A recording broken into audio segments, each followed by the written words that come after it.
Hey hustlers, welcome to another video. Today we'll be breaking down Stan Lee's 10 rules for success.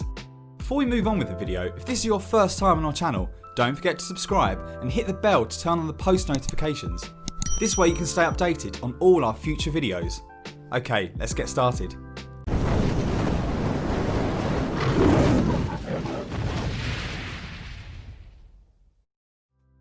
I would guess that you already know who Stan Lee is, because if you don't, then that's just weird. He's the most popular comic book creator in the world, even in death. Stan Lee created most of the Marvel characters we have come to know and love, from Iron Man to Hulk to the X-Men, and everyone's favourite friendly neighbourhood superhero, Spider-Man. Stan Lee was the brain behind the creation of all of them. Now you know who Stan Lee is, let's dive into Stan Lee's 10 rules for success.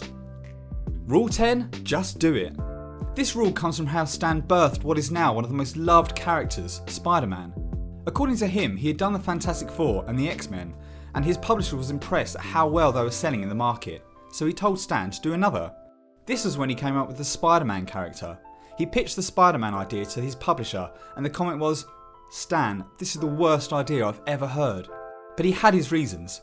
According to Stan, his publisher said that people hate spiders, so a hero named Spider-Man would not sell. And also, you can't be a teenager because teenagers should only be sidekicks. And then he said that he can't have personal problems like his uncle dying and his best friend being a villain. There were so many can'ts on this idea that he did not let Stan's Superman idea fly. At this time they had a book called Amazing Fantasy which they were going to kill because they were on their last issue. At this stage nobody really cared what you put in it, so like the rule says, just do it. Stan Lee put Spider-Man in the book and out of nowhere it ended up becoming a bestseller. A few weeks later his publisher gave him a call and said, "You remember that character Spider-Man that you like so much? Why don't we do a series of it?"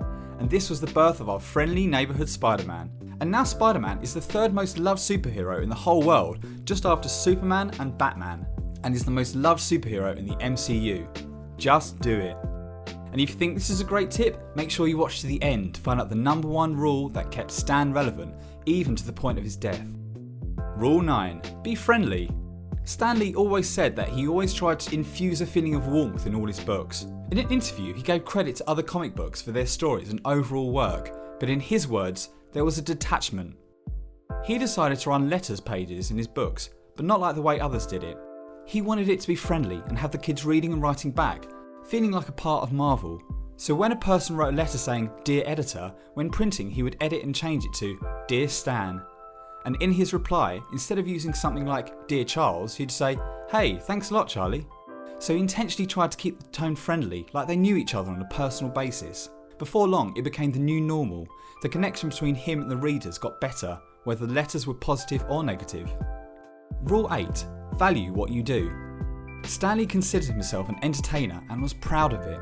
He once said that there was a time that he felt embarrassed about the fact that he was writing comics. He felt that there were men building bridges and producing cures for serious illnesses and doing the real things, but he was writing comic books. But over time he realised how much joy his books brought to people. This helped him understand that entertainment was an important part of people's lives, and this made him want to do it even more. Rule 7. Have fun. When asked how he kept going for so long without running out of creative juices, Stan Lee had a simple answer, and that was the excitement. If you found a person who loves playing golf, just after a week of them doing it prior, you wouldn't ask how they keep on doing it for so long, because you know they just love it. And this was exactly how it was with him and his writing. He enjoyed creating these characters and writing all these stories. Rule 6. Do it your way. In the year that DC Comics, then National Comics, released their Justice League book, Stan Lee's publisher told him he had to come up with a team of his own. At this time Stan was considering quitting because he was tired of doing the same old thing. There were various instructions that he had to follow for every book that he released, and it made him feel like he was writing one-dimensional stories, and he really didn't want it to be the same with this team. So his wife told him, "You know Stan, if you want to quit anyway, why don't you just do the next book the way you want to do it, just for fun?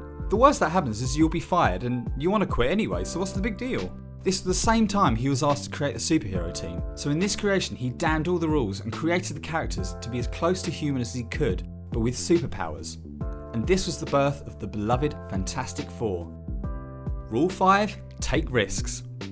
There was a time when Stan Lee had done a story that he wasn't impressed with, but unfortunately he couldn't get the chance to redo it because the date was already due, so he let it out. But he did one thing. On the cover of the book he wrote a note saying, Hey kids, I've got to admit, this isn't the best story we've ever done, but we've also given you so many good ones before, we think you owe it to us to buy this one also. Everyone called him crazy for pulling such a stunt. Anyone would really, but he did it, and guess what? The book sold better than any other book that was out during that period. The reception was massive. Rule 4, make what you love. When asked about his target audience in his interview, Stan replied by saying, anyone who can read. He explained what they did at Marvel was to create stories that they liked. Initially, comics were thought to be just for kids, but as time went on, adults began to read Marvel comics too, because the creators had included subplots and implications that adults would understand and be interested in when they read. So in making the comics pleasing for them to read as the creators, they were able to get older people to read and enjoy the comics and still retain their younger fan base that was more interested in the colourful costumes and nutty characters. Rule 3, create good products. In Stan Lee's words, if you do a good movie or a good television series, anything good, you'll get the audience. There's never a chance to worry. Stan Lee believed that people want entertainment and adventure stories, but they just have to be good. So once you can create something that is good, you can be sure that people will buy, watch, or use them. Rule 2, think outside the box.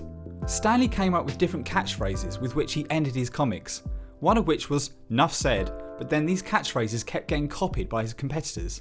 So he needed something that couldn't be copied by the competition. So he decided it would be something that they had never heard and they wouldn't be able to spell and won't know the meaning of. This was how he came up with Excelsior. This is the catchphrase he began to use in the 1960s when Atlas Comics became Marvel. He would sign off his monthly column with Excelsior. Now every time the word is said or heard, it reminds us of what an icon the man was. Rule 1, always do more. Welcome to rule number 1. We want to thank you for getting this far in the video. Since you're already here, make sure to subscribe.